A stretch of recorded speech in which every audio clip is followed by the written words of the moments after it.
Warhammer. El fin de los tiempos. Libro 1. El retorno de Nagast, por Josh Reynolds.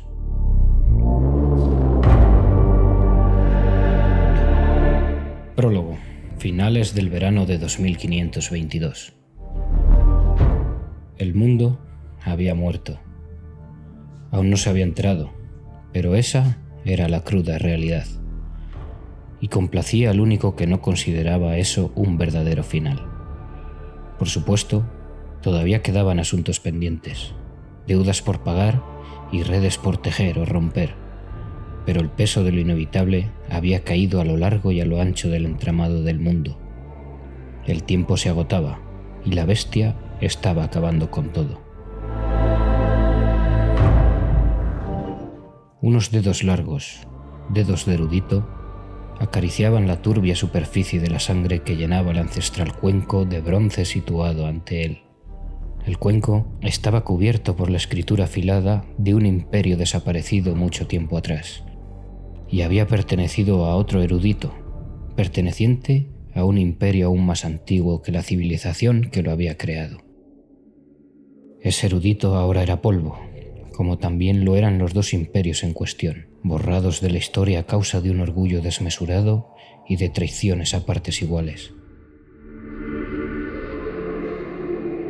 De esos acontecimientos podían extraerse varias lecciones, útiles para quien tuviera la perspicacia necesaria para advertirla, para oír la voz, que podría ser o no ser la suya propia, musitándole al oído. Se sacudió para apagar esa voz, de la misma manera que un caballo espantaría a una mosca molesta. No se tenía por alguien propenso a la arrogancia, ni a los delirios de grandeza. En cualquier otro momento no habría dudado en admitir que pecaba de ambos, por sentirse por encima de ellos. Sin embargo, sus preocupaciones eran otras.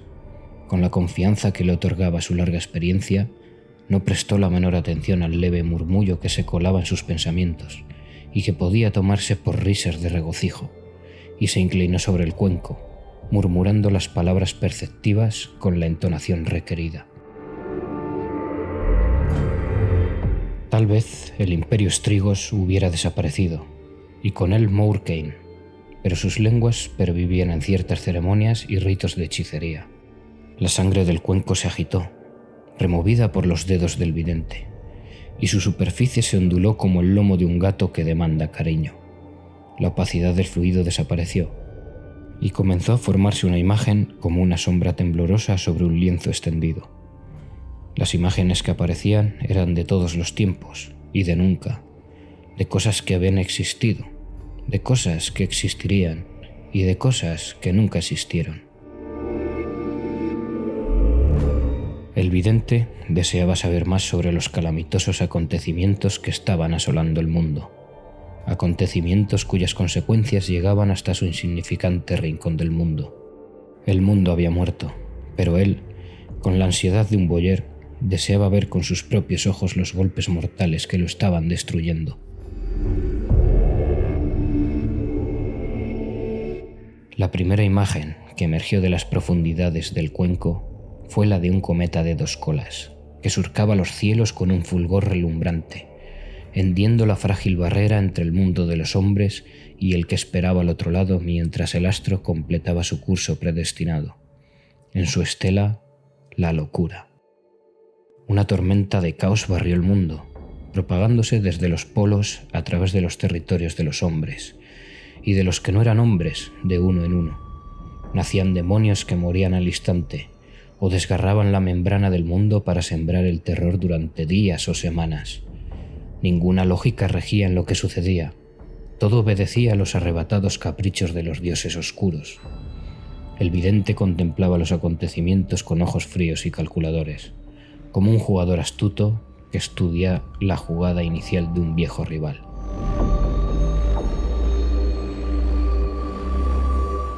En las tierras gélidas y tenebrosas de Naggaroth, el sonido de los tambores hizo vibrar los estantes de hielo y provocó avalanchas en los valles menos profundos.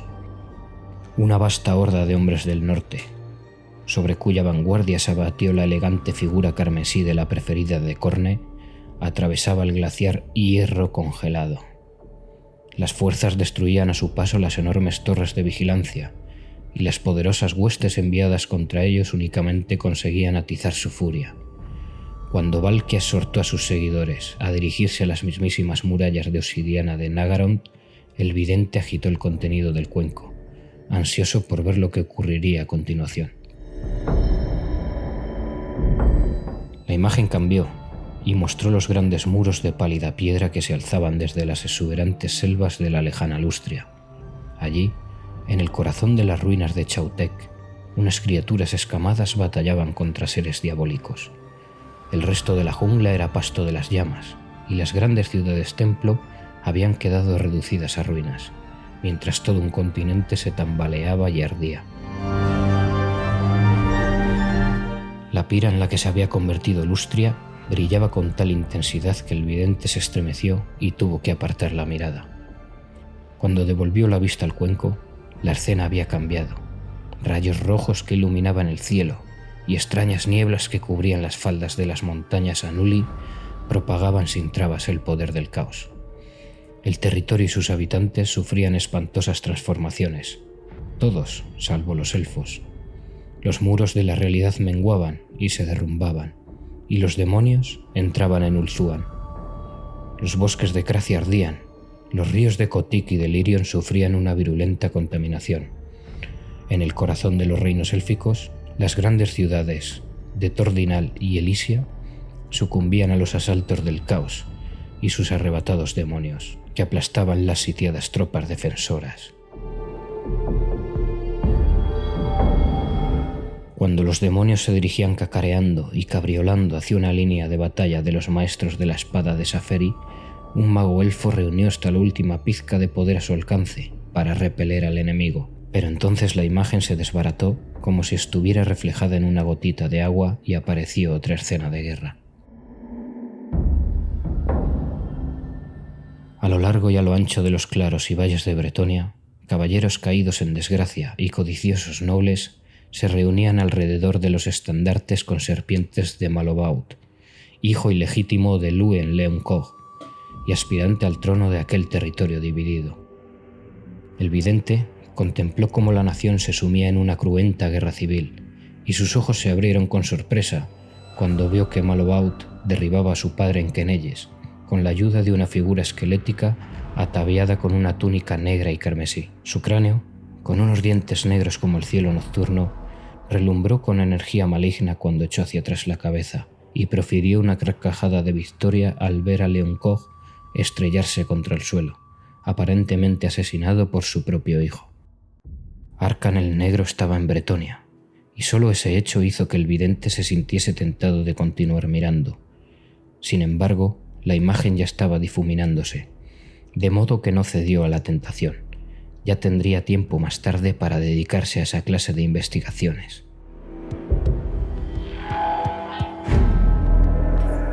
Una nueva imagen osciló hasta cobrar forma. En los profundos valles de hielo y en las gigantescas cumbres de la cadena montañosa, conocida como las Cuevas, la fortaleza de los enanos que el vidente conocía por el nombre de Montaña de Cobre se tambaleaba bajo el ataque de un torbellino de demonios sedientos de sangre. La legión que asolaba a los aturdidos habitantes de la fortaleza era tan numerosa que sus defensas resultaban por completo inútiles. Pero en tanto los enanos se preparaban para vender cara su vida en el nombre de la resistencia, sino de la victoria, la tormenta de demonios se disipó con la misma brusquedad con la que había formado, y dejó tras su desaparición un cielo azul y una muralla de maltrechos enanos perplejos. El vidente hizo un levísimo gesto, y la escena comenzó a desvanecerse mientras los enanos apilaban los cadáveres de sus camaradas, y una completamente nueva apareció en su lugar. El vidente rió entre dientes, con amargura, cuando vio formarse la siguiente imagen.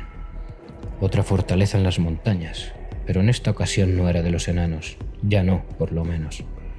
En los profundos salones y las oscuras cámaras opulentamente decoradas del pináculo de plata, la autoproclamada reina del mundo, Neferata, madre y señora del linaje de Lamia, lideraba a sus guerreros, tanto muertos como no muertos, en la defensa de la ciudadela. Una horda de demonios apoyada por artillería forjada en el infierno los atacaba desde arriba y desde abajo, asediando por un lado las puertas principales de la guarida escogida por Neferata y por el otro acosándolos desde las profundidades. Pero dichos demonios desaparecieron de la misma manera repentina que los que atacaban la montaña de cobre. El vidente frunció el ceño con enfado. Para sus planes habría sido preferible que los demonios hubieran acabado con la señora del pináculo de plata. Borró la imagen con otro gesto, ejecutado casi con petulancia. Lo que vio a continuación devolvió la sonrisa en su rostro. La gran ciudad montañosa, Middenheim, sufría con las compasivas atenciones del rey gusano y su fiesta de la enfermedad. Sus víctimas, con los rostros devastados por la viruela, daban tumbos por las calles de la urbe, implorando la piedad de Salia y de Ulrich. Las heridas abiertas en su piel supuraban un repugnante pus, y sus cuerpos eran arrojados a las piras que ardían en cada plaza, mientras continuaban suplicando a los dioses en vano. El vidente pensó que Herek habría dado lo que fuera por presenciar aquella escena, y una risita escapó de su boca. La imagen fluctuó y cambió. Continuó riendo mientras contemplaba cómo se desmoronaban, bajo el tenebroso ramaje en las profundidades de Azelloren, las fabulosas construcciones conocidas como las cámaras del invierno, y en los claros sagrados de Ramal de Estío se vertió una horda de escandalosa mugre demoníaca. Árboles milenarios, incluido el roble eterno, se resquebrajaban y se partían. De su interior salían en masa gusanos y moscas, y el suelo del bosque se cubría de la sustancia de la putrefacción. Claros devastados se convertían en el lugar de reunión de monstruosas manadas de hombres bestia, que se adentraban en el bosque, rebuznando y chillando. El vidente, complacido, movió una mano para borrar la imagen. Sin embargo, su satisfacción se desvaneció en cuanto la sangre del cuenco se agitó y mostró un rostro plagado de cicatrices, coronado por una cresta roja de grasiento pelo apelmazado. Un hacha resplandeció y un hombre bestia retrocedió, con el rostro de facciones caprinas desencajado por el miedo y el dolor. La criatura se derrumbó y el hacha cayó sobre ella, y le separó la cabeza deforme del grueso cuello. El ser que blandía el hacha, un enano, lanzó lejos la cabeza de una patada y enfiló por otra calle de edificios carbonizados de una ciudad del norte que había sucumbido a la locura y a la devastación. El vidente conocía al enano, tuerto y demente, de un encuentro anterior de infausto recuerdo.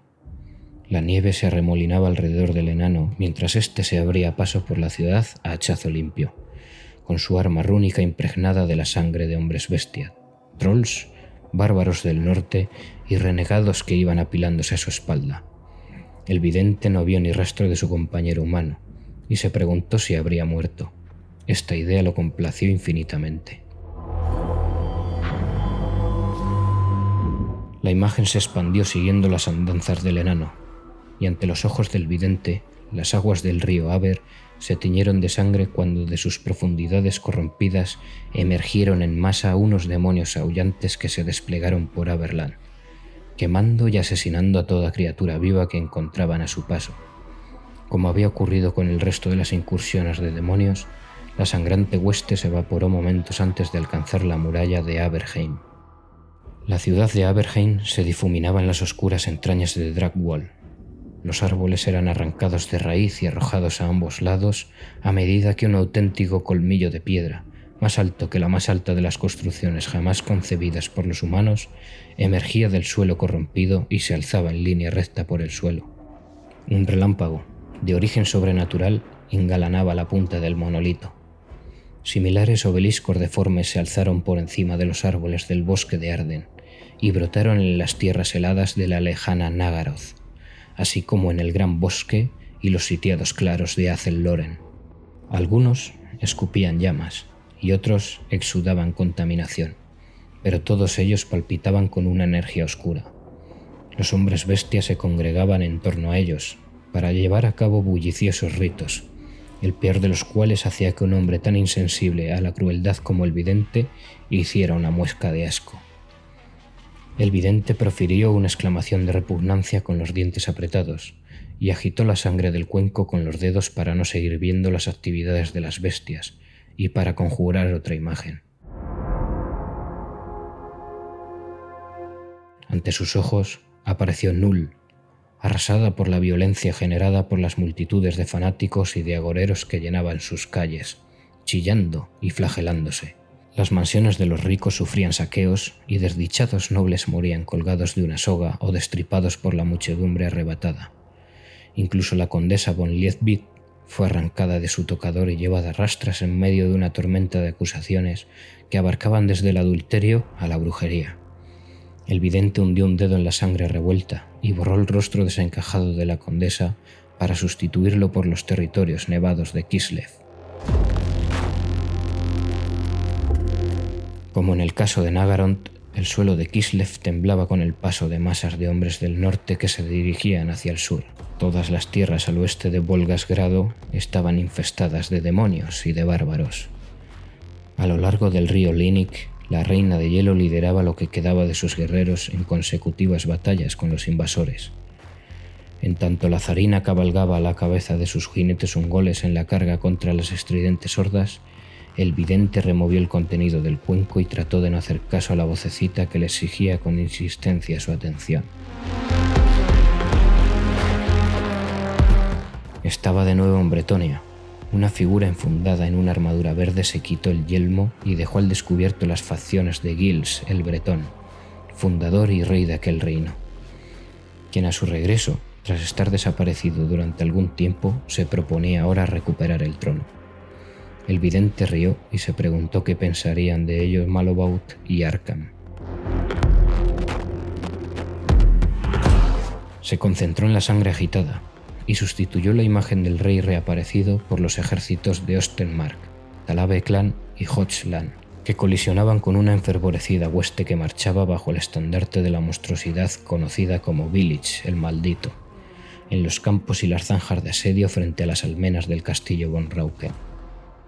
Aldebrand Ludenhoff, conde lector de Hochland, se irguió sobre la muralla del castillo sitiado y perforó con una bala de su fusil largo uno de los cráneos del maldito, con lo que obligó a la criatura a retroceder y a sus tropas a dispersarse.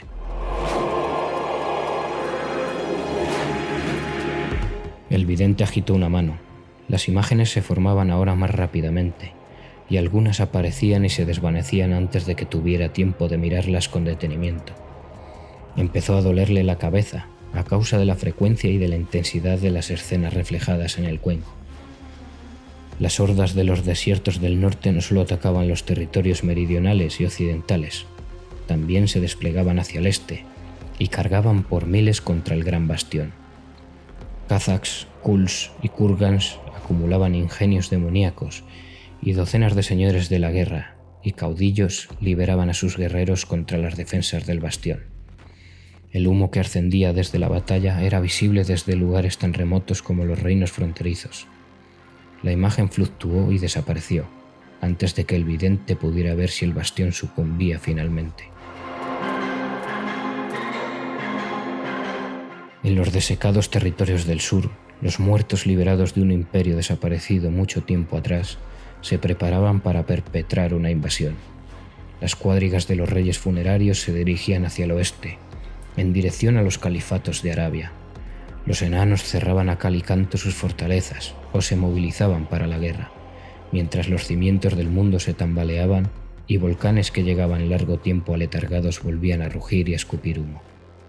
En las tierras yermas, incontables hordas de pieles verdes se reunían y se encaminaban hacia las tierras civilizadas, como en respuesta a una señal. Las tribus de los ogros, con sus voluminosas barrigas, también se ponían en marcha. Desde las entrañas del mundo, los clanes de Skaven salían a la superficie y atacaban las desprevenidas naciones de Stalia y Tilea, en un número sin precedentes que incluso dejó mudo al vidente.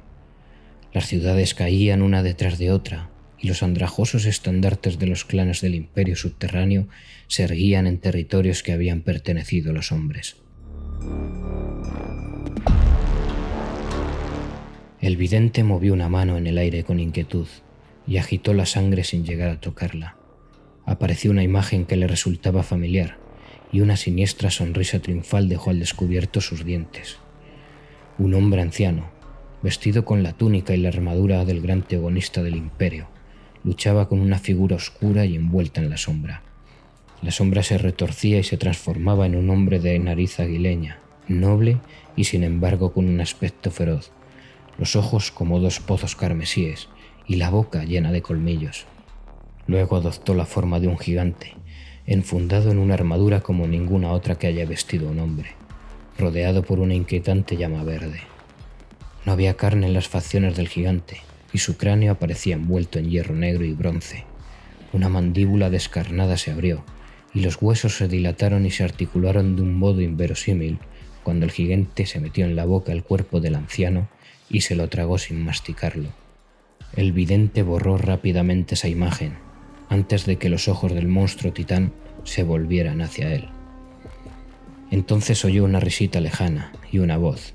No les prestó atención y se concentró en la siguiente imagen cuando ésta comenzó a formarse en la turbulenta sangre. El cuenco se tambaleó ligeramente, como sacudido por el peso de las imágenes que salían de su interior. El vidente resopló con los dientes apretados cuando reconoció el polo norte del mundo, de donde había desaparecido la membrana que separaba los dos mundos. Un número incontable de demonios estaba reuniéndose allí, repartidos en 4 poderosas huestes de perdición, como las que ya habían intentado envolver el mundo en tiempos remotos. El vidente maldijo en voz alta y con virulencia. Por un momento perdió la compostura. Lo que estaba viendo no era más que la punta de la lanza de una fuerza de invasión, una hueste compuesta por tal número de demonios que solo la pura irrealidad de los desiertos del caos era capaz de contener. De entre las innumerables hordas se alzaron 4 demonios exaltados, las criaturas favoritas de los dioses oscuros. De uno en uno, los 4 fueron hincando una rodilla en el suelo ante una figura diminuta en comparación con ellos. El último lucía una armadura inexpugnable, envuelta por gruesas pieles. Un yelmo con cuernos ocultaba sus facciones. Volvió la cabeza y unos ojos que ardían con una luz al mismo tiempo maligna y divina se posaron en los del vidente, a pesar de la vasta distancia espacial y temporal que los separaba.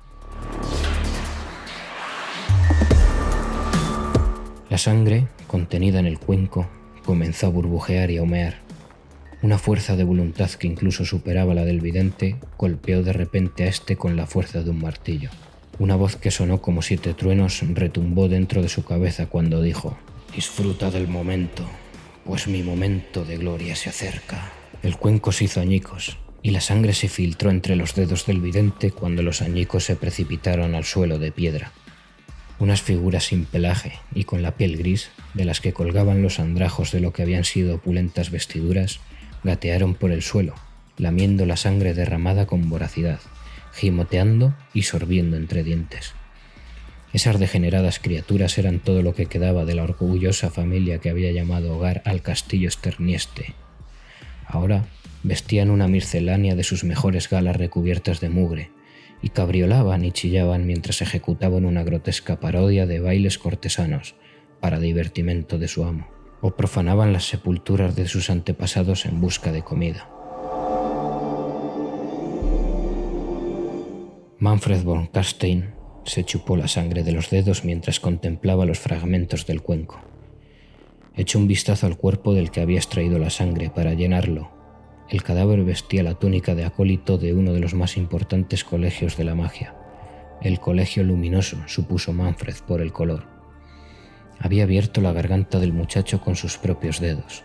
Después lo había colgado cabeza abajo de una de las vigas del antiguo techo para que los pozos de su vida se vertiesen en el cuenco.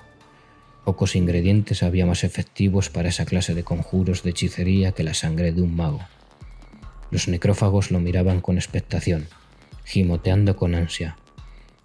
Von Carstein les hizo un gesto con la mano. La manada soltó al unísono un aullido procaz y comenzó a saltar para arrancar pedazos del cuerpo, como perros que mordisquean los pies de un ahorcado. Manfred von Carstein se ciñó la capa alrededor del cuello, salió de la cámara y dejó a merced de sus cortesanos todo lo que había dentro de ella. Bueno, ha resultado bastante revelador, ¿no te parece? Un desastre del que en parte eres responsable está consumiendo el mundo. ¿Y dónde estás tú? La voz que había oído mientras contemplaba las imágenes, la voz que había oído durante más siglos de los que se molestaba en contar, le habló con un ligero tono desdeñoso. Von Karstein sacudió la cabeza y trató de no hacerle caso. Lo asaltó la imagen de lo que podría ser un rostro, o quizás un cráneo. Le cruzó la mente fugazmente y desapareció antes de que pudiera concentrarse en ella. ¿Y dónde estás tú? Deberías estar allí, aprovechándote de la situación. Pero no puedes, ¿verdad? ¡Cállate!, gruñó Manfred. Conrad también solía hablar solo. Teniendo en cuenta el resto de sus costumbres, probablemente esa era de las menos reprobable. No obstante, ambos sabemos cómo acabó, ¿verdad? Esta vez Von Karstein no replicó. La voz tenía razón, obviamente. La muy maldita siempre la tenía. Resonaron carcajadas dentro de su cabeza y él reprimió un gruñido. Tenía la certeza de que no estaba volviéndose loco, pues la locura era un síntoma de defecto o de debilidad de la mente, y en su caso no había nada más lejos de la realidad. A fin de cuentas, un loco habría alcanzado todos sus logros y en un periodo de tiempo tan corto. Llevaba siglos anhelando liberar Silvania del yugo del imperio. Silvania le pertenecía legítimamente, tanto por linaje como por el derecho que se había ganado con las armas, y después de un arduo trabajo había cumplido por fin su objetivo. El aire hedía ahora en los encantamientos oscuros y una miasma se había posado sobre todas las cosas situadas dentro de las fronteras de la provincia. Salió al parapeto y paseó la mirada por la frontera con Stirland. Una muralla de huesos se alzaba desde los límites de Silvania y cercaba sus dominios, convirtiéndolos de esa manera en una irregular fortaleza-estado. El muro destinado a proteger su territorio de la perdición, que se proponía conquistar el mundo, era el fruto de varias generaciones de preparativos. Para erigirlo se había necesitado la sangre de 9 seres muy especiales, unos seres que aún hoy disfrutaban de su hospitalidad, y había tardado décadas en reunirlos a todos en un mismo lugar. Sin embargo, lo había logrado, y desde ese momento Silvania era suya y solo suya.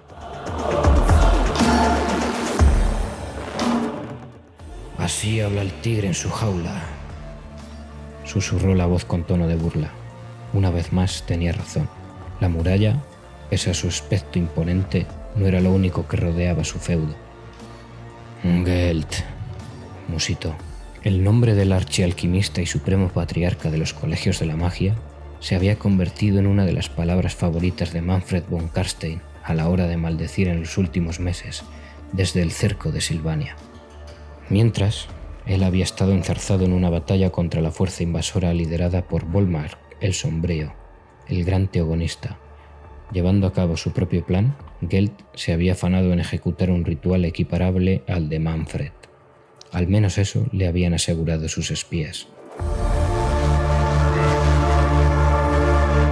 Von Karstein frunció el ceño. Incluso desde su posición podía sentir el peso espiritual de los objetos sagrados que rodeaban sus tierras.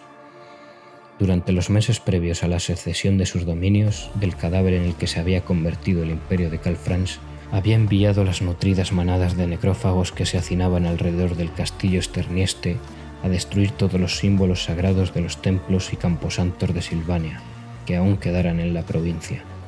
Había ordenado que estos símbolos se enterraran profundamente, en fosas no consagradas y en tierras malditas, para que su pestífera naturaleza sagrada no perturbara su paraíso renacido. O esa había sido su intención. Sin embargo, Gelt se las había ingeniado para transformar esos símbolos enterrados en una muralla de fe pura, y cualquier no muerto, ya fuera vampiro, fantasma o simple zombi, que hubiera intentado traspasarla había sido destruido instantáneamente, como habían demostrado varios de sus siervos vampiros a expensas de su existencia. Manfred tenía que reconocer que las explosiones resultantes le habían impresionado bastante. No le quedaba más remedio que admirar el poder de la muralla de Gelt. Además, era un elemento taimado, pues solo actuaba en un sentido. Los no muertos podían entrar en Silvania, pero no salir. Era la trampa perfecta, y Manfred tenía la intención de felicitar a Gelt por lo ingenioso de su obra antes de matarlo.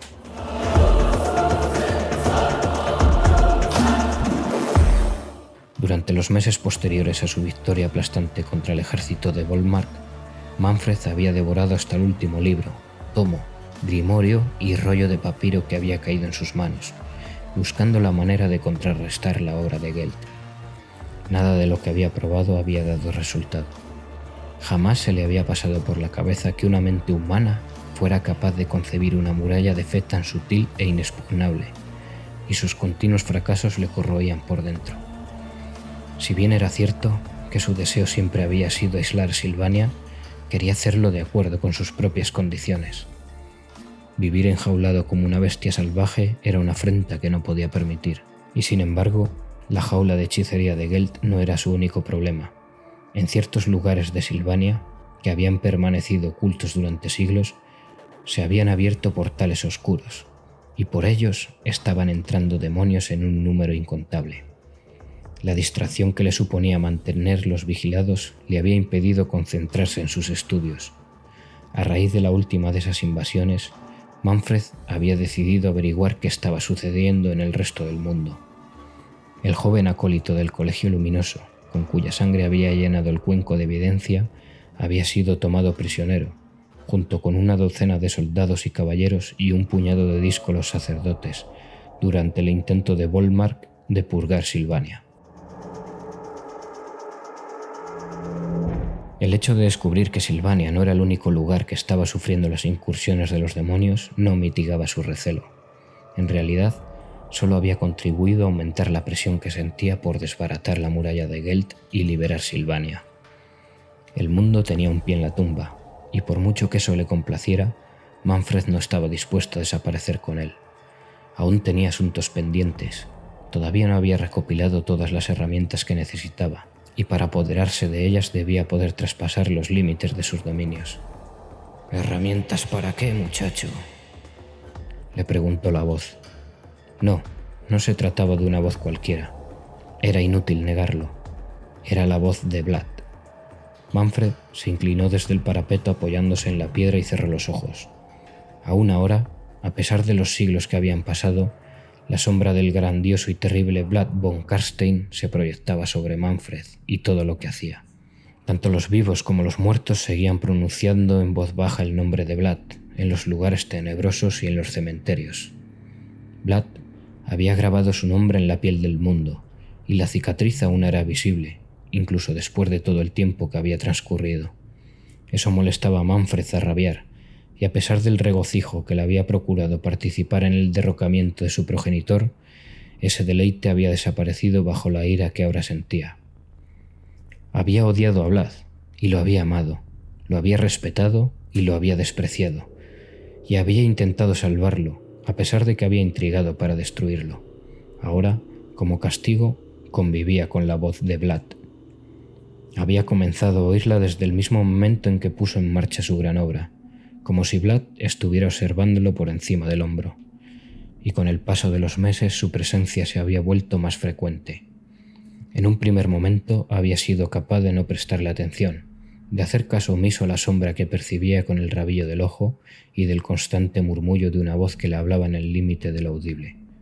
Pero ahora, cuando lo último que necesitaba era una distracción, ahí estaba, Vlad.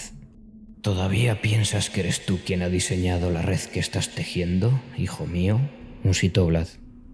Manfred veía el rostro de su padre, muy parecido al suyo, en la periferia de su campo visual. ¿Lo sientes, muchacho? El peso del destino descansa sobre tus hombros, pero no es tu destino. Como queriendo liberarse de parte de ese peso, Manfred fijó la vista en su sombra. Sin embargo, no era la suya, sino de algo mayor y 1000 veces más terrible que todo vampiro, señor de Silvania o cualquier otra cosa. Algo que destellaba con fuego de bruja y parecía tender un largo brazo hacia él con un propósito de devorarlo. «Hablas de herramientas, pero ¿qué crees que eres tú? Dime», dijo suavemente Vlad. «¿Quién te conduce a través de las puertas del mundo?» «¡Calla!», gruñó von Carstein, que cerró la mano y pulverizó la piedra del parapeto aprisionada en ella. «Y vuélvete al pozo negro donde se arrojaron tus restos, viejo». Manfred no esperó la inevitable réplica. Se envolvió con la capa y dio media vuelta para marcharse con paso veloz, si bien no lo hacía para huir de las voces y sombras que lo acosaban. Recorrió los pasillos semiderruidos hasta la vasta cámara abierta que se extendía en la parte superior de la torre más meridional del castillo. En el pasado había sido el lugar de reunión de la Orden de Drakenhof, una hermandad de templarios obstinados en erradicar el mal que había corrompido, en su opinión, Silvania. Manfred recordó que Vlad los había perseguido y destruido a lo largo de varios siglos con sumo placer. Cada pocos cientos de años los caballeros de la Orden se revolvían en sus tumbas, recuperaban la forma y regresaban a sus antiguas guaridas. Manfred había oído decir que la definición de locura era repetir una y otra vez los mismos actos esperando obtener un resultado distinto. De ser eso cierto, los templarios de Drakenhof habían sido unos completos chiflados. Vlad se había divertido jugando con ellos, como el gato que tortura ratones, pero Manfred no tenía la paciencia necesaria para esa clase de dilatorias demostraciones de crueldad. Además, no llevaban a ninguna parte, y el hecho de que cada par de siglos regresaran para incordiarlo era una molestia que no estaba dispuesto a alargar. Desde el mismo momento que había vuelto a Silvania tras el calamitoso reinado de Conrad, se había propuesto registrar hasta la última fortaleza y Conturei de la Orden para exterminarla definitivamente. Había asesinado a familias enteras, desde los miembros más viejos a los más jóvenes, y había colgado sus cadáveres en horcas situadas a lo largo de la frontera de Silvania como advertencia para los interesados. Había dejado claro, a diferencia de Vlad y de Conrad, que no toleraría la disidencia. No toleraría la presencia de enemigos en sus dominios, por muy respetable que fuera su linaje. Después de que el último caballero exhalara el último suspiro en una embarrada cuneta al sur de Kleiberstorf, había extendido el veto a las criaturas de su propiedad, que se divertían parodiando las tradiciones de la caballería.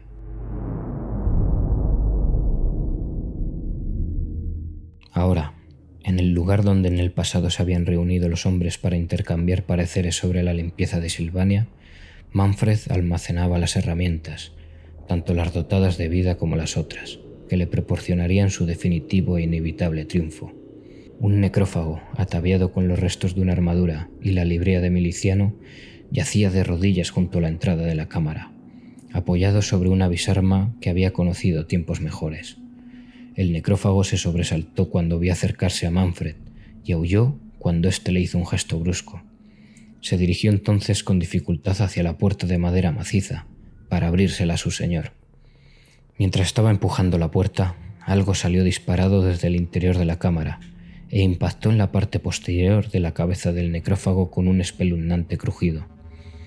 El necrófago cayó desplomado y su rumbrosa armadura repiqueteó contra el suelo. La piedra había sido arrojada con fuerza suficiente para hacer trizas el cráneo del caníbal, y Manfred, con una mueca de enfado, sacudió un pie para desprender de la punta de su bota el pegote de sesos que había aterrizado en ella. «¿Has acabado?», preguntó en voz alta. «Si lo prefieres, puedo volver más tarde». El silencio dentro de la cámara era absoluto. Manfred suspiró y entró. La habitación que se extendía al otro lado de la puerta era circular y amplia, y apestaba a lluvia, fuego, sangre y necrófagos, como lo hacía casi todo el castillo. Pero a diferencia del resto de la fortaleza, en las piedras de aquella cámara palpitaba una energía embriagadora que casi resultaba tóxica para Manfred. Era el único lugar donde no le acosaba la voz de Vlad ni las sombras que le pisaban los talones. Un número ingente de velas hechas con grasa humana iluminaban hasta el último rincón y la última grieta de la habitación.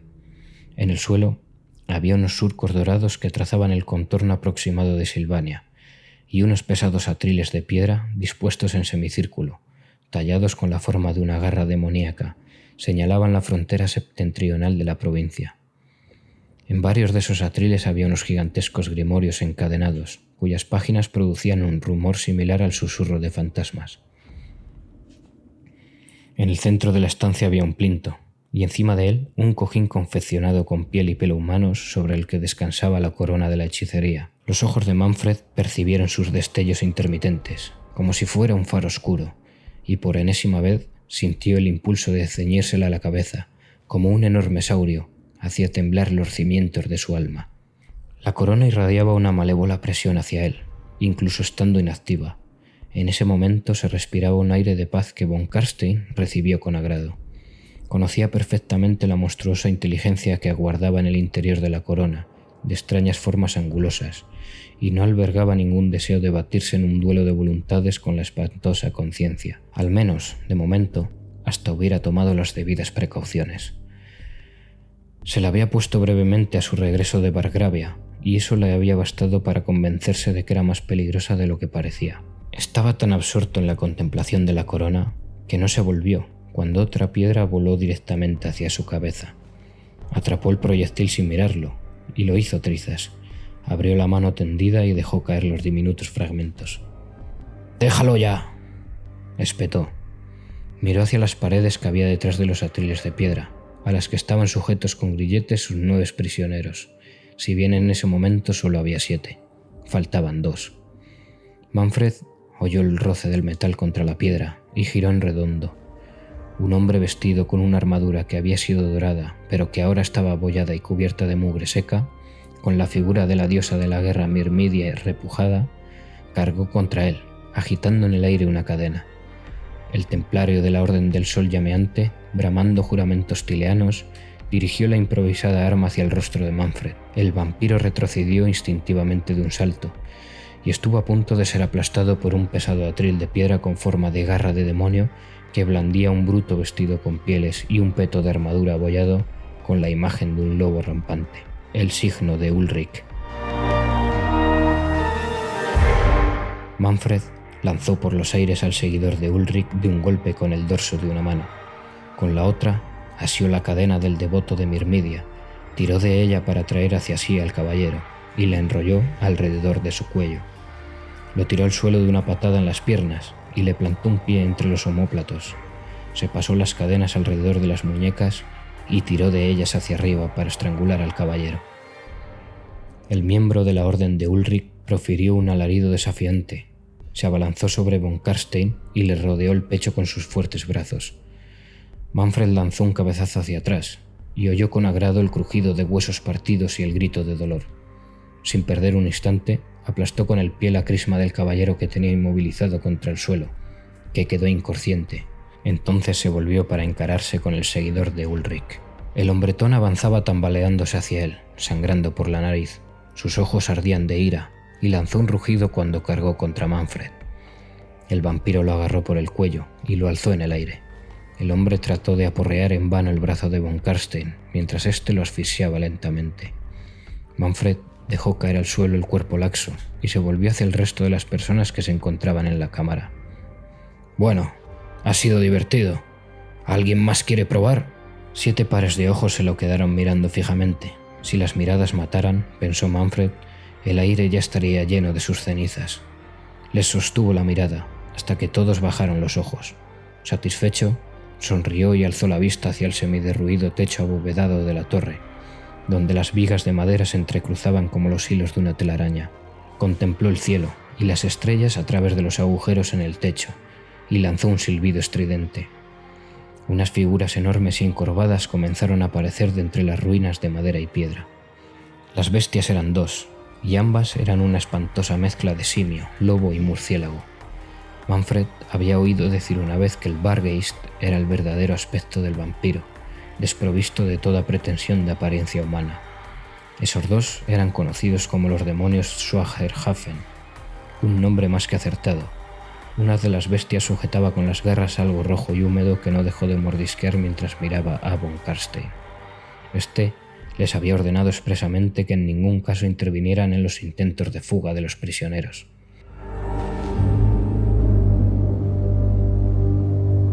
Manfred fue a buscar el cadáver del necrófago y lo metió en la habitación arrastrándolo por el suelo, cogido de un tobillo. Los Bargeist se pusieron en alerta al punto y un brillo de avidez apareció en sus ojos. Von Karstein giró el cuerpo para colocarlo en el centro del espacio delimitado por el contorno de Silvania y retrocedió. Los Vargays se precipitaron sobre el caníbal muerto, chillando como aves rapaces, y los prisioneros apartaron la mirada con los rostros desencajados por el asco y el terror.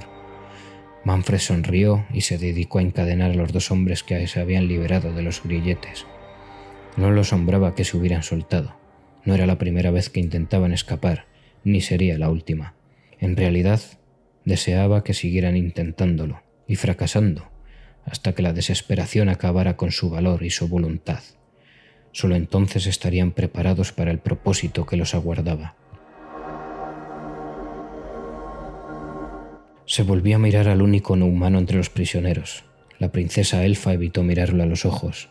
Si bien Manfred no creía que fuera por miedo, más bien por desprecio, sintió que le hervía la sangre, pero reprimió las ganas de castigarla y se acercó al que consideraba más valioso. «¿Has pasado mala noche, viejo?», dijo Manfred, mirando de arriba abajo a Volmark, el gran teogonista del imperio. Se puso de cuclillas junto al anciano. «Deberías estarme agradecido. Todos vosotros deberíais estarme agradecido», dijo, paseando la mirada por la celda. «El mundo tal como lo conocéis está muriendo para ceder su lugar a algo nuevo y absolutamente desagradable. Al otro lado de las fronteras de Silvania reinan la locura y el caos. Solo aquí prevalece el orden. Pero no os preocupéis, muy pronto con vuestra ayuda limpiaré el mundo y todo volverá a ser como era. Lo convertiré en un paraíso». «¿Un paraíso?», repuso con desdén Volmark. El anciano fijó los ojos con firmeza en la mirada ardiente de Manfred. Pese a los golpes y las magulladuras, aún no había dado su brazo a torcer, y Manfred lo sabía. «¿Así lo llamas?». Volmark se movió, y los grilletes tintinearon. El anciano parecía arder en deseos de abalanzarse sobre su captor y estrangularlo con sus propias manos. Una herida que tenía en la cabeza, obsequio de uno de los Vargays, seguía sangrando y supurando, y ambos fluidos le estriaban la cara.